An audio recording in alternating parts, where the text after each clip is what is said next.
Bonjour à tous, dans cette vidéo, je vais vous présenter le fonctionnement du module remboursement de la plateforme. Alors, ce qu'on voit ici, c'est le module remboursement côté espace entreprise. C'est ici où tout d'abord, je vais venir filtrer mon affichage. Alors, moi, dans mon cas, j'ai seulement mis pour la période de août à novembre. Mais si vous voulez, vous pouvez aussi venir combiner avec un autre type de filtre. Alors, vous pourriez par exemple combiner une période avec seulement le bureau à Montréal. Voilà. Et puis, ça nous affiche, quand on fait appliquer, ça nous affiche ce tableau ici où on peut venir visualiser toutes les demandes de remboursement qui ont été faites par mes employés.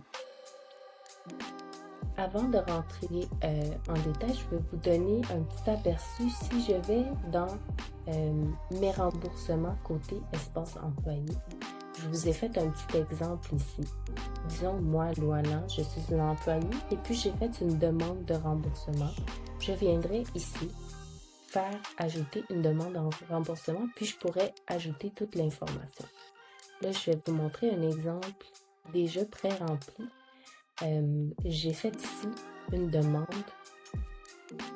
pour une demande de remboursement de dépenses de bien-être. C'est mon abonnement au gym.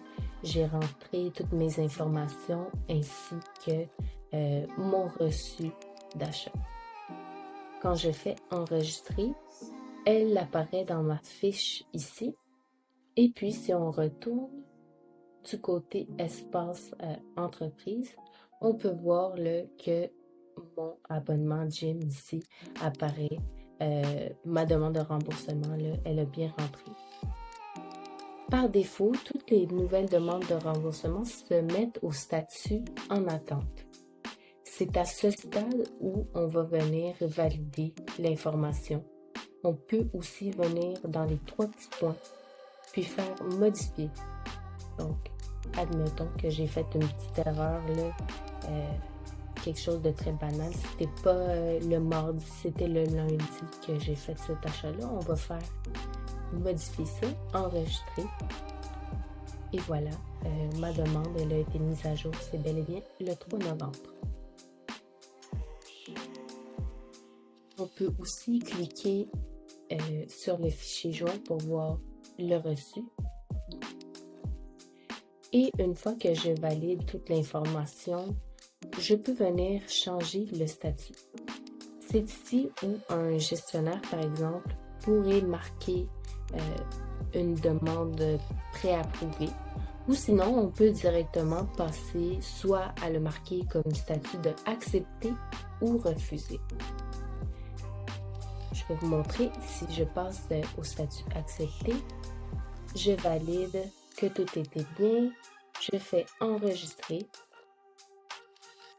Et puis, ma demande, si je descends un petit peu ici, on peut voir qu'elle est passée au statut accepté.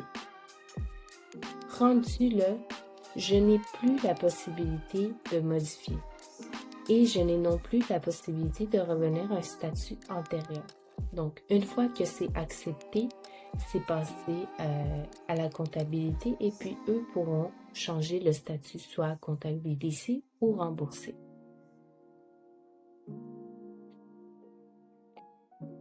De plus, il est possible de voir l'historique du mouvement qu'il y a eu pour les demandes de remboursement. Alors pour celle-ci, je peux voir en fait combien ça a coûté avant, après taxe, quel est le montant à rembourser. Je peux aussi voir qui a accepté. Là, c'est moi-même qui l'ai comme accepté, mais si je vous montre un autre exemple un petit peu plus complet, disons celle-là, on peut voir qui est-ce qui l'a accepté, refusé, qui est-ce qui l'a remboursé. En fait, toute l'historique, qu'est-ce qui se passe, ça va être ici.